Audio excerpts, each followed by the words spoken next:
I gotta say that I take a very keen interest in nature. So, I love to learn about the different species of like plants and animals, and yes, birds. I think they're truly fascinating creatures, and they come in all different kinds of shapes and sizes. And bird watching is actually one of my favorite things to do. Have you seen many kinds of birds? Living in the city, birds are a rare sight. Most of the stuff that I've seen about birds is from documentaries of the great outdoors. I've seen some common breeds like pigeons, but nothing too exotic.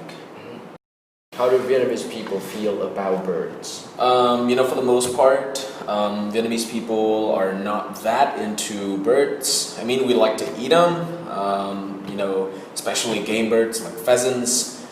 People in remote areas often go hunting for birds and roast them over an open fire.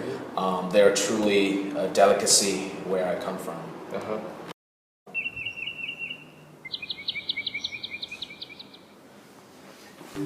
Pro tip: đối với cả những cái topic mà khó như là birds, các bạn không có từ nào về birds để phô, đúng không? Các bạn đánh sang những cái topic mà nó liên quan hoặc là to hơn, giả sử birds các bạn có thể đánh về nature để phô những từ vựng như là species and breed, exotic. Hoặc các bạn có thể đánh về food. Food thì nhiều từ phô lắm, đúng không? Ví dụ delicacy, recipes, right? Lip smacking. Vậy thì đối với cả những cái topic mà rất là lạ, các bạn hãy đánh sang các cái topic mà quen thuộc hơn hoặc là nó to hơn cái topic đó.